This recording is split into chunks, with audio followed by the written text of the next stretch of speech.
Good evening and good morning to everyone because I'm sitting in Perth in WA in the evening and Sharon is in the beginning of the day in Florida in the morning. So we're both at each end of the spectrum. So let me introduce Sharon from Functionally Enlightened. Sharon is going to share with us everything that she knows about mesh implant illness, the point approach to healing, her journey to healing. And I would like to welcome you on board and thank you for giving me your time and my listeners, because I know from looking at your website, you've got lots to share. So thank you very much. And how's about you introduce yourself and tell us about what you do? Thank you so much, Linda. I appreciate the opportunity to speak with you and your audience. And definitely, I am taking a whole nother look at life, having experienced a mesh implant illness Mm. myself that was very debilitating. And it occurred about 4 years ago, a little over 4 years ago now. I went in for a routine procedure that the surgeons, I had a combination team, it was a general surgeon and a plastic surgeon, and they were going to approach it with the gold standard of using mesh. Now, a lot of people who develop hernias are only given this option. It is the gold standard, and the only way that structurally they can bridge the gap or the hole or the defect before really taking a better look at the tissue and the strength and durability of the existing tissue to Mm. see if they can fix the hernia that way. Yeah. So I like to always begin by saying, if know anyone who has had a hernia or has had a hernia repair, definitely advocate for yourself and seek a hernia specialist rather than just a general surgeon, because there's so Oh, much information out there to be had. oh, okay. All right. So there's a difference. Okay, that's interesting. Yeah. With the hernia mesh specialist, they can guide people. They might be told that there's not the option for an explant, but I've met several of hernia specialists through my own process. And one of them specifically is Dr. Sharon Surita. She's an advocate for doing the research, and she's providing information out there on things that can contribute to mesh implant illness. And this goes for any type of implant, by the way. It can be joint replacements, it can be even dental implants. A lot of people have amalgams and things like that can cause systemic reactions in the body, and they just don't make that correlation. So that's the difficulty, because you have these wide range of symptoms: nausea, headaches, fatigue. You have maldigestion, inability to absorb nutrients of any kind. Some people develop gastroparesis, and it's very difficult to nail it down. Yeah, it's very difficult, but you really have to take a full history of a client or a patient, and try to determine what could have been the triggers to tip their bucket. Mm-hmm. So, how did the mesh implant illness show in your body? How did you know that there's something was going wrong? What happened? Are you It able to was share? immediate. Yeah. Immediate for me. From the Oh. moment I woke up from surgery, I was very nauseous, like beyond what would be expected. I've been through surgeries before. I've had a cesarean. I've had a couple of other medical situations that required medical intervention, but Mm. nothing like this. And from that day forward, I went to the doctor multiple times, and they were like, "Oh, it's part of the healing journey. You know, Ah. you have to move, which is essential. Of course, movement is good, but when you're in that much chronic pain and you feel such a malaise, like such a heavy weight on your body, that you can't do your normal day-to-day living activities, much less work or care for young children or anything of that sort."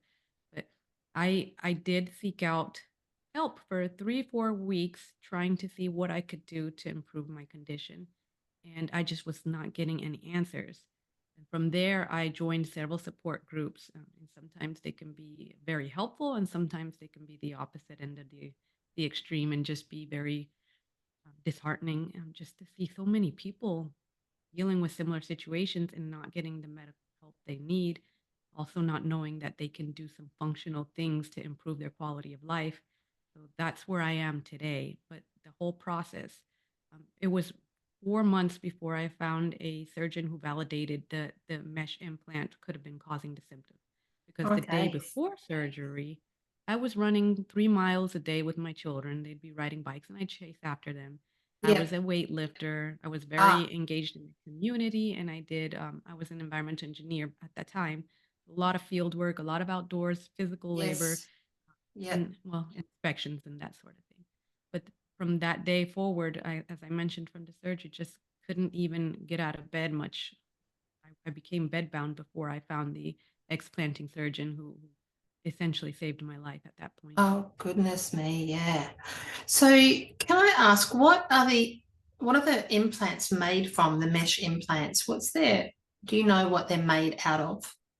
Yeah, so again, with the gold standard, I want to say maybe 80% of the time they use a polypropylene synthetic mesh. So it's made out of plastic, and Plastic. plastic is a petroleum byproduct. So you're Yes. thinking, and if you look at I spoke on this not too long ago about the safety data sheets on this type of material. It says not for human use. No. However, it's Oh, been used in the medical industry.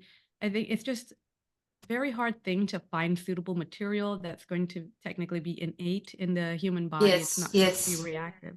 So they come across this mesh and it's been doing, the wide or the higher percentage of people do pretty well with it. They might experience some chronic symptoms long term, but they don't make that The association. connection. Yeah. Yeah. Yep. Yep. But with the polypropylene, they also have other materials they use, polyester. They can use biologic materials such as cadaver and Oh, porcine mesh is frequently used. And then now they're generating more and more of the hybrid mesh. So it's a combination of the biologic and the synthetic. It yep. still has the polyester or the polypropylene that causes that inflammatory response because the Mm, body sees it as a foreign body. yep.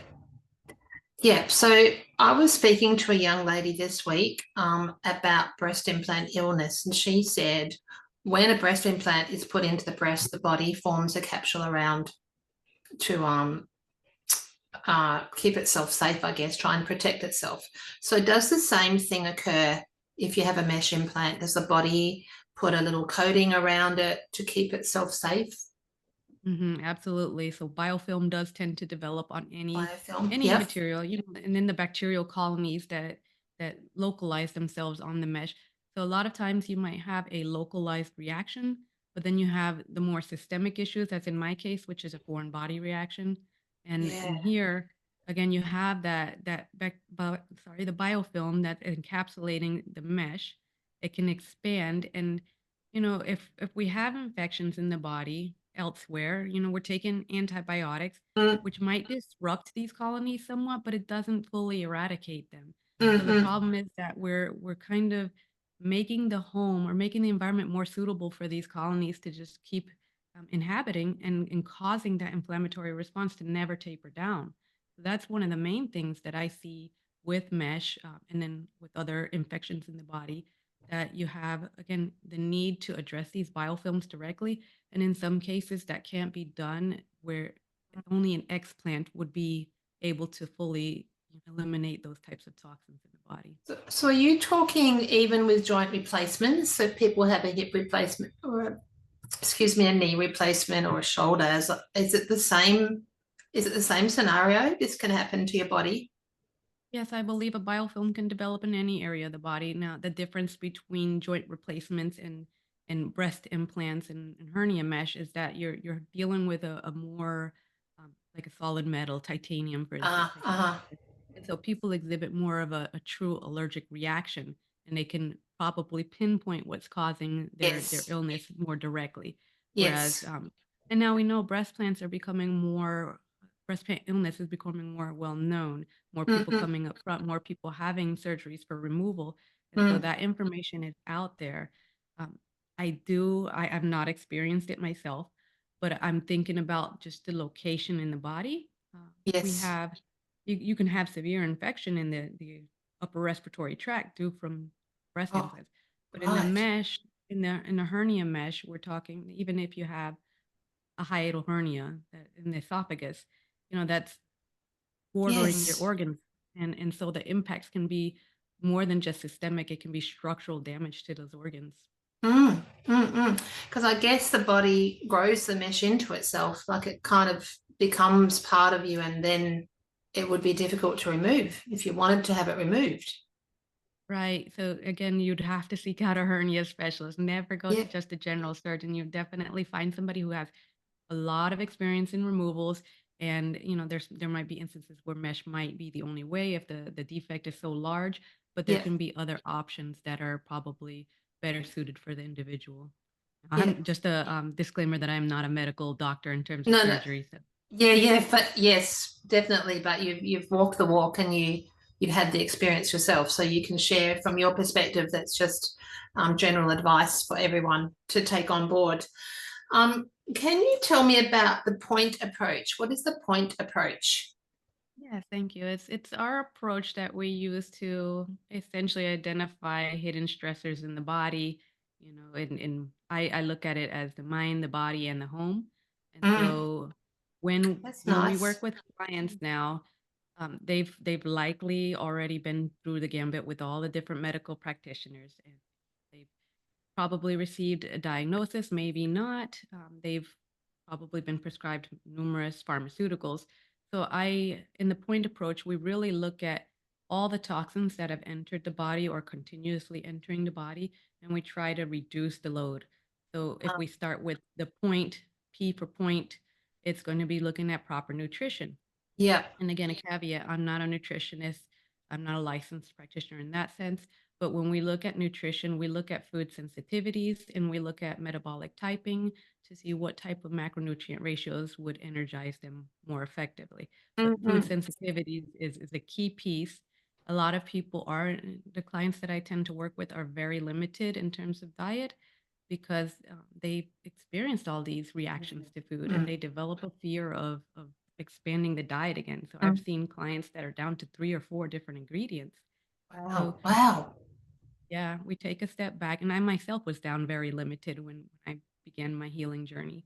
Sure. We take a step back, we look at what symptoms they've experienced, and then we try to determine if it's related to like neuroplasticity or the lack thereof, or if it truly is a food sensitivity. And the MRT, which is a test we use, the mediator release test, is very good at pinpointing, even if you're not exposing yourself to these specific ingredients.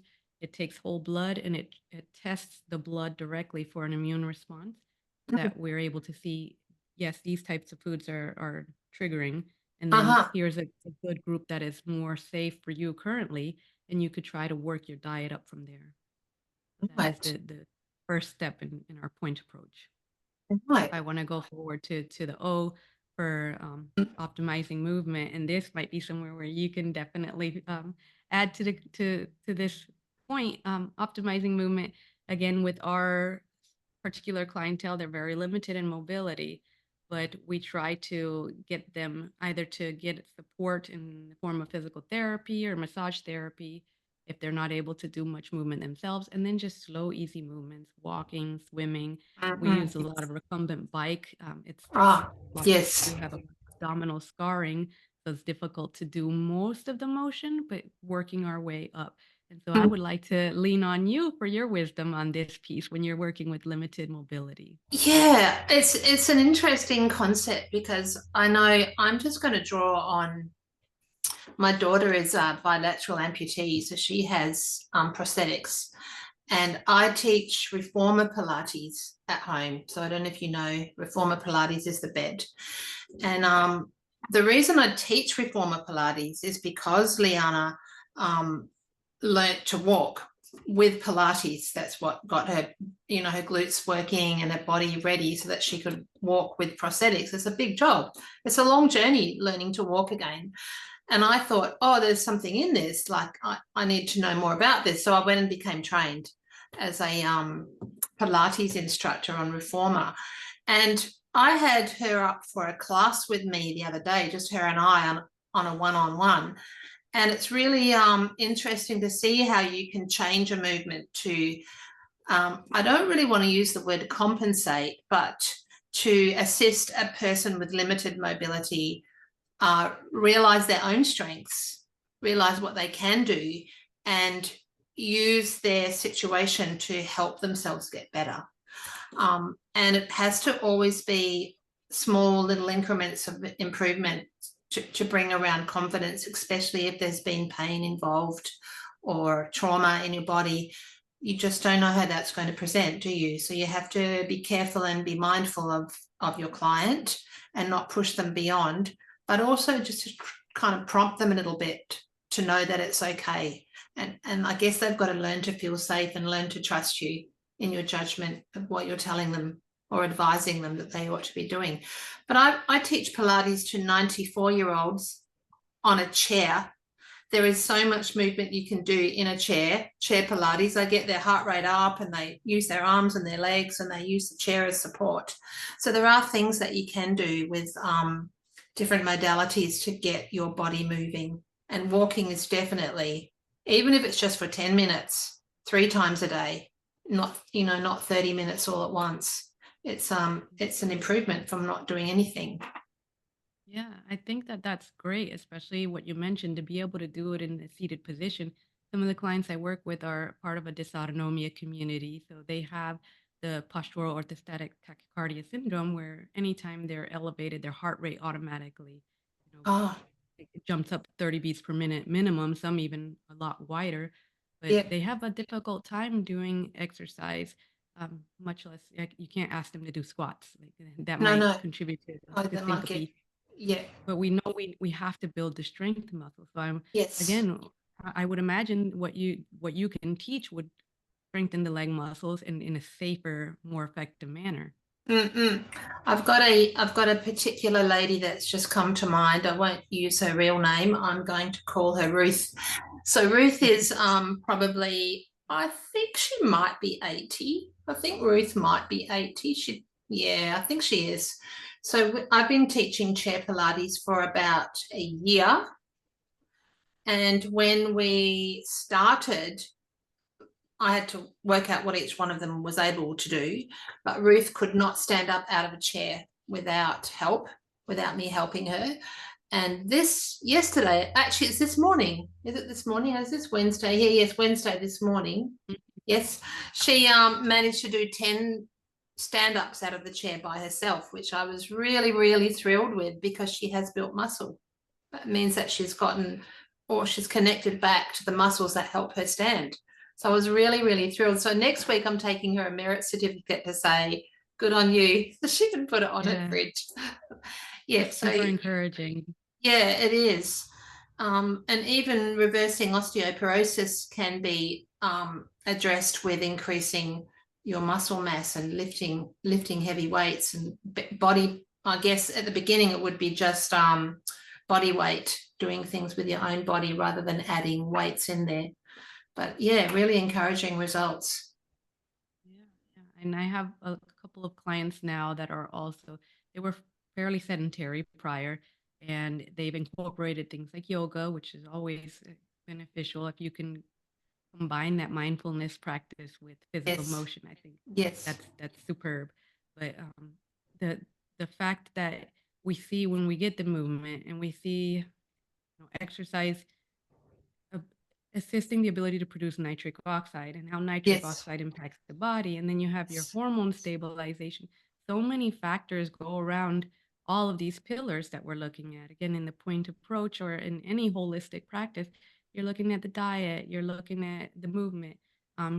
In our approach to the eye is to identify stressors. So we mentioned earlier, it could be environmental stressors, and that's where my expertise pretty much yes, resides because of my engineering background. I did yeah, environmental engineering for well over 20 years, but we're not aware that we're exposed to these environmental toxins on a daily basis. And even within your home, that's mm, probably the most polluted place unless you live in a very urbanized setting.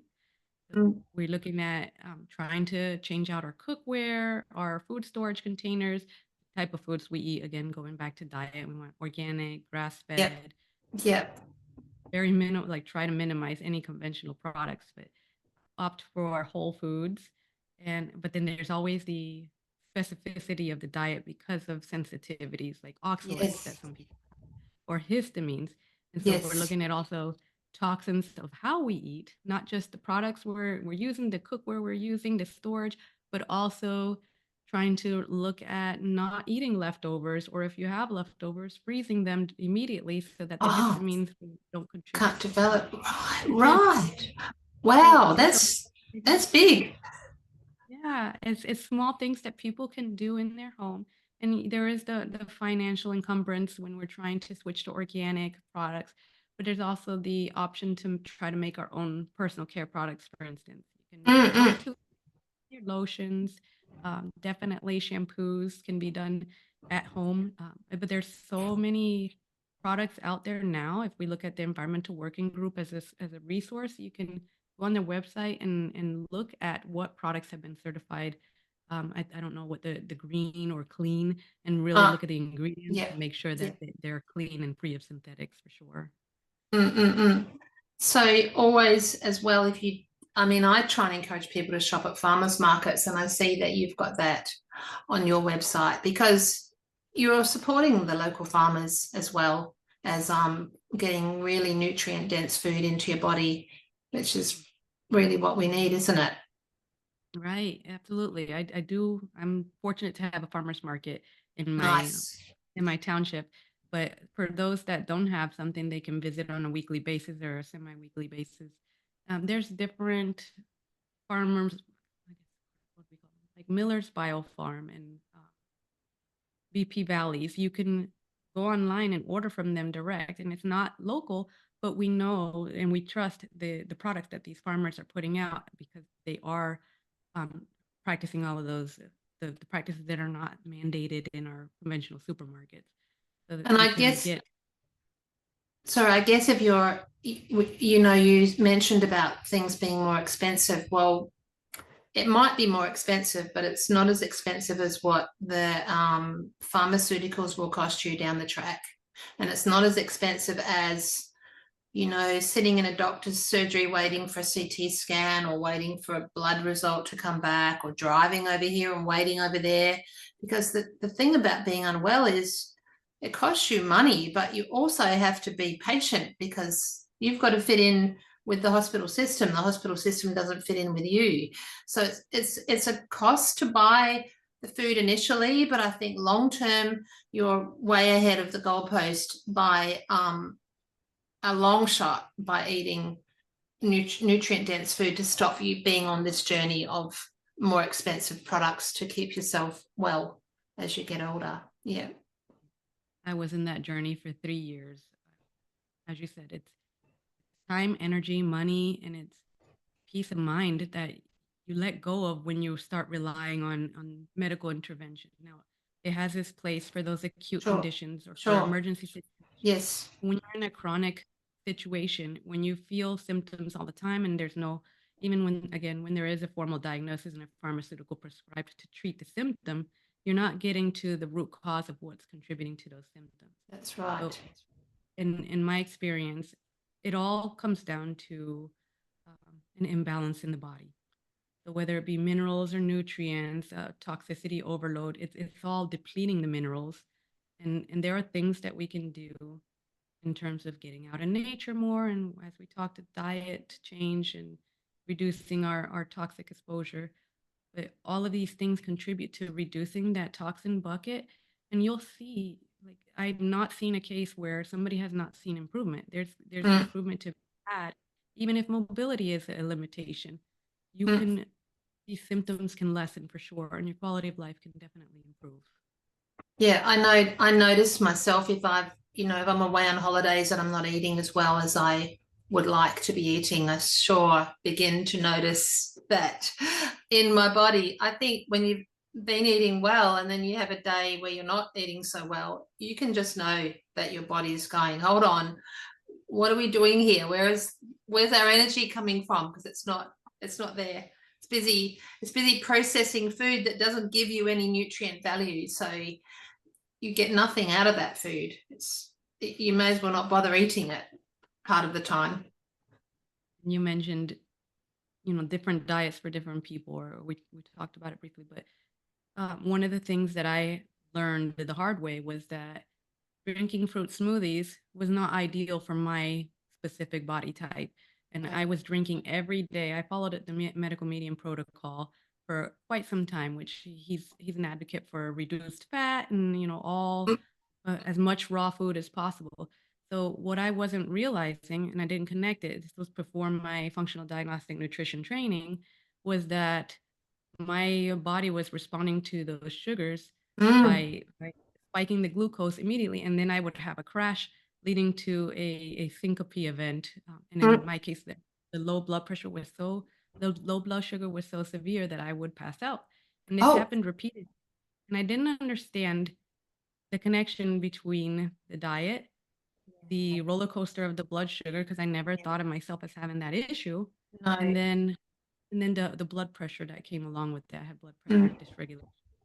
So I Yes. learned the ketogenic diet and a modified GAPS diet was better for me. But again, Yes. it's not a one size fits all approach for sure. It isn't. And I feel like I would never really design a diet plan for someone to follow. Like I would give them guidelines about eat off the green list, don't eat off the red list, which is what I use. But Mhm. I know for myself, the way that you eat is so personal. Like even to the times where you might prefer to eat a big breakfast and not much for dinner, and it fits in with your lifestyle, how you eat. So, no, I don't think anyone really can say to you, here's a diet plan, stick to it, because it also doesn't teach you to work out yourself what foods are doing what to your body if you're following a diet plan. You're not understanding, oh, maybe I could eat a bit more protein this week, and I might, if got weight loss is your goal, you might drop a few pounds in the week, or a few kilos, we would say, and then you understand that your body's responding better to protein. So um, that's what you end up doing in your diet plan. It's rather than telling someone what you think they should be eating, they need to go on the journey. It's a long journey. It's not a quick fix. It's a long journey of trusting yourself that you know what to eat and when to eat it. Is that how you view food? Is that how you would tell people as well, or have you got a different approach? Yes, 100%. I love that you focus on that. You give the power back to them. You let them Yes. understand what impacts are going on with them. And there's various tools to do that. You can food journal and see how you're feeling 2 or 3 Yes. hours after a meal, Food journaling is first good. thing in the Yeah. morning. Yeah. So that's one thing I often recommend. And then now learning about the metabolic dysfunction more, I do encourage people to either get like a glucose monitor that they can use in home. I like the CGMs particularly. Fantastic. Fantastic. Have you worn one of those for Yes, yourself? I have the Libra 3. I like to use it, especially when I transition from a very strict diet, and I was really counting macronutrients. I was really focusing on getting in Good the fat and job. protein. Good And so job. adding in adding in the carbs, I wanted to see and monitor Yeah. how real time how that affected the blood sugar. And Yeah. then I also use every morning I use the Keto Mojo, which Yes. checks for the glucose and the ketones Yeah. because for my specific condition, I've been diagnosed with dysautonomia and I have POTS and orthostatic hypotension. Very well managed now, and I think that Yeah. that was the pivotal piece. Absolutely. I feel like everyone in the world should wear a continuous glucose monitor and learn about ketones, because for me personally, wearing a glucose monitor and testing my ketones was really the only way that I was able to budge my belly that had grown. And I got rid of it pretty quickly. And now I know when I'm in a ketogenic state, I just know that I feel much better, and I have more energy. I sleep better when I'm in that ketogenic state. And it doesn't have to be very much. Ketones don't have to be very high. It's just keeping the ketones in your blood, because while they're in your blood, your insulin isn't storing fat.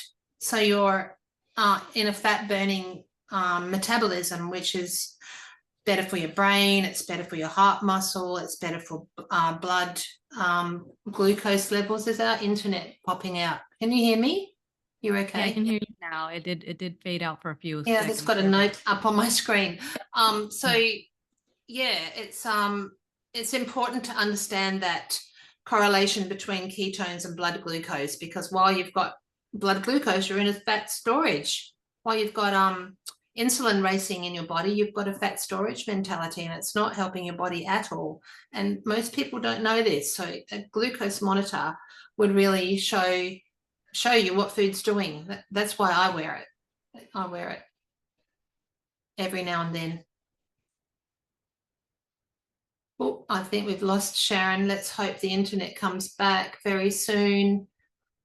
I'll just stop for a minute. Here we go. There, we're back. We had a bit of an internet glitch then, but I was rambling on about ketones and blood sugar, glucose, and how everyone should wear a blood glucose monitor. What is your address for health success? What is that on your website? What is that about? So it is encapsulating our point approach. Is the same concept. So we're looking at diet, rest, exercise, stress reduction, and Ah, supplementation.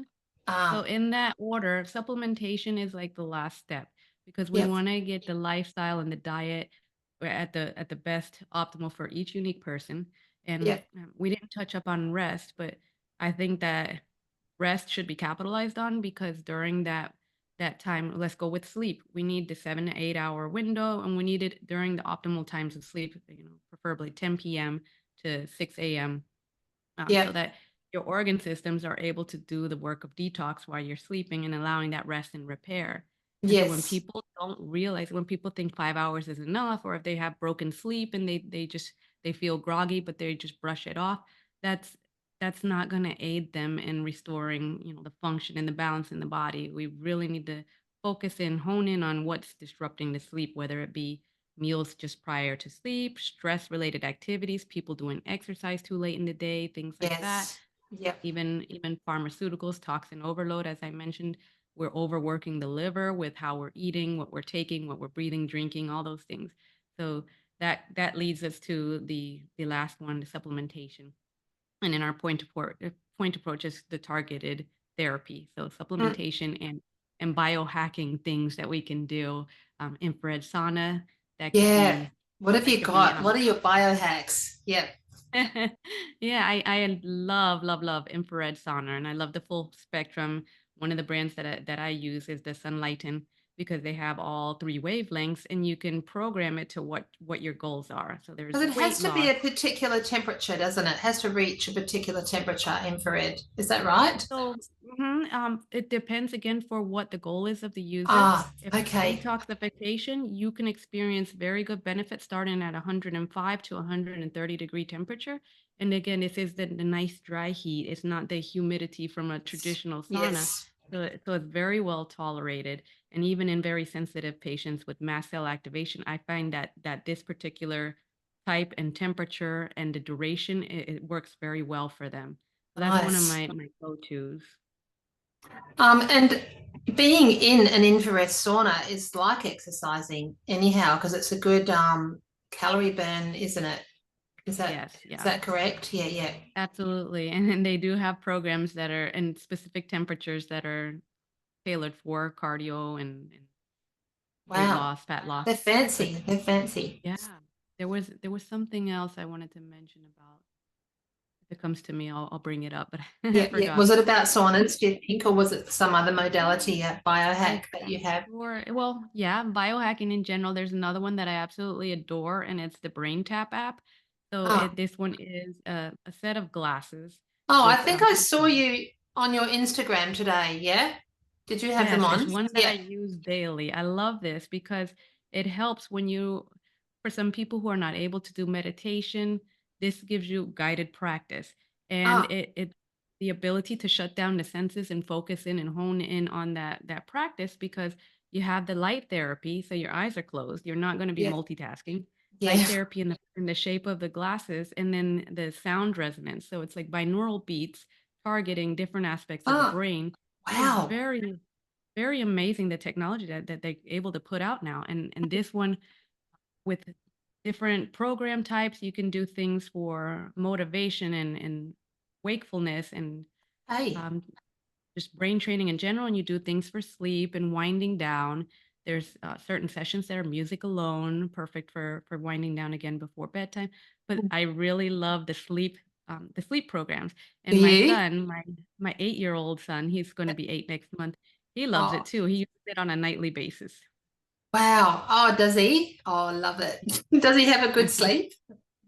He does, and that's why we implemented it for him too. He still wakes up at nighttime, and we're doing protocols with him too. I did a hair mineral analysis on him recently, so we're gonna modify his mineral balance. But I feel like definitely he's able to get extended sleep when he does this mindfulness practice. No TV after a certain hour, Oh, and good. Setting up a good really habit decent. for life too. Yeah. Yeah, that's important. So tell me, Sharon, have you got anyone that's been a beautiful inspiration in your work or in your journey that's you can share a book or a speaker or just someone in your life that's made a big impact on where you are today?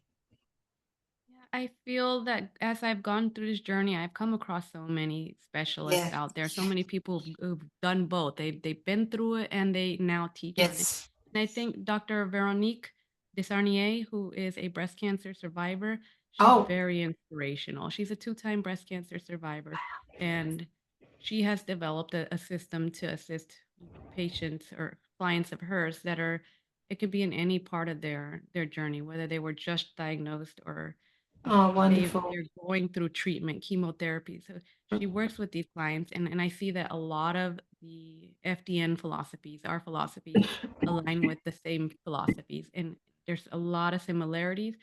Um, so I've really enjoyed learning from her journey and taking it in terms of looking at functioning and illness, but now you're looking at people who have been diagnosed with a severe condition that Yeah. can really disrupt the life. So Yes. I've drawn a lot of inspiration from looking at it from that point of view. That even when you're a cancer patient, even if you've had multiple recurrences and you're not in full remission, that there's still ways to adapt and give your body what it needs to start healing. Yeah, yeah, good. Lovely. It's nice to have a little special one. I've got my Dr. Ben Bickman behind me. Can you see that picture? Dr. I Ben, can. do you know Dr. Bickman? I don't actually. He's a metabolic scientist in the US and he's written a book called Why We Get Sick. Here it is. I have it here because I read it so many times in the day. Why We Get Sick. He's a great guy and I would recommend everybody read his book. It's all about glucose intolerance and insulin resistance and how we get where we are and why we're sick. It's just a lovely book to read. Um, and have you had a fabulous success story of someone other than yourself? Because you're a beautiful success story, aren't you? In your own way. Yes, thank Yeah. you. Yeah, I have, and it's more along the lines of there's clients that have had so much hormone disruption in their lives because they've taken birth control at a young life. So Uh, I have one particular client that I think is a shining star because they have gone from severely disabled and not wanting to get out of the house yeah. because of depression and anxiety that goes along with these things to Yes. now Yes. being immersed into her community, involved in her church groups, doing group exercise trainings, and she's taken on volunteer work, and it's just an amazing transformation to see. And she still says that she sees that there's still more room to grow, but she feels so much better. She's transitioned into another phase, and it's embracing aging now versus the opposite. Yeah. So your clients can come and see you and you can set them on the path to recovery and then you help them discover about themselves. Is that your philosophy, do you think? Yes, they just to give them the tools and the resources to know that they can take that power back and they Mm. can provide or help to maintain a more sustainable living arrangement so that they're not going to be sidetracked. And if they do hit a dip, they know how to tackle it. They know how to reframe and get Yes. back onto the right spectrum. Yeah, be driving the bus instead of being the passenger in the bus. Yeah. And people can find you online. I see you've got your own podcast and you've got lots of resources and some free downloads, how to detox your life. So you have lots of things for people to start if they're curious enough to find something on your website to help them out just from day dot, from just starting up and being curious. Right. The Detox Your Life free guide is there available for anyone. You can just download it, and it Mm. provides, again, detoxing the home, body, and mind, different things that you can do. It's a wide arrangement, a wide variety of things that can be done in the home. And there's also a survey that we've had out there for anyone who's been implant injured. Oh, If yes, I did see that. Yes.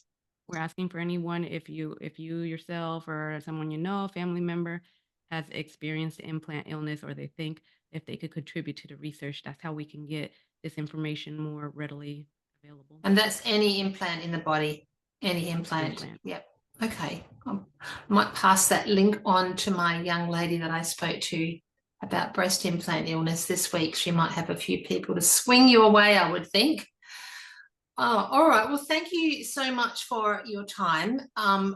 I love everything that we've chatted about. I think we're probably pretty much both on the same page. And I love that you have so much on your website that people can just look at and choose to start their own journey. And the best way for them to contact you is through the internet. I'm guessing you're pretty much based like online. Yes, virtual Yeah. practice now. In the future, we'll have a brick and mortar for some of those biohacking Yeah. practices we talked Oh, about. yes. Yeah, yeah, that'll be fun. You can spoil yourself. And do they just start with a basic appointment, or how do you begin a one-on-one Thank you. relationship? Yeah. There is a link on all of our platforms, I guess, on Instagram, on Facebook, and the Oh, website, that yep. people can schedule a free discovery call. So this is where we would talk and discuss what the primary complaints are, and to see if we would be a good fit. And from Ah, there, we would take it forward to see if what kind of program would be best for that person. yep, yep. And do they always have to have had a sorry, I keep saying breast implant illness, a implant illness, or is it just the general public as well? General public can come. All of my clients have been, again, through the ringer, so they've Mm, had chronic conditions for a while. But I'm open to working with anyone who's looking to upgrade their athletic performance as well. We have a lot yep. of different protocols for that. That can Oh, I might help even anytime. swing you, get some ideas for my running, trying to get my run training a bit faster. I I'm a saw bit, you do an amazing job. oh, I'm a bit slow, but it's fun. Okay, well, I will let you get on with your day. Have you got much planned for today? Yeah, full day. Generally, I'm Monday through Saturday doing things, and then when the family is home, I'm with them. But Yeah, good. available, again. Anyone who wants to send us some messages, and we can Yeah, good. respond as soon as we can. Good, good. Thank you so much, Sharon. And I'll get this up in a couple of weeks and make sure you know when it's on, and we'll get it out across the airways so people can find you and enjoy some relief and some guidance. Thank you so much, Linda. It's been a good time. Thank you very much.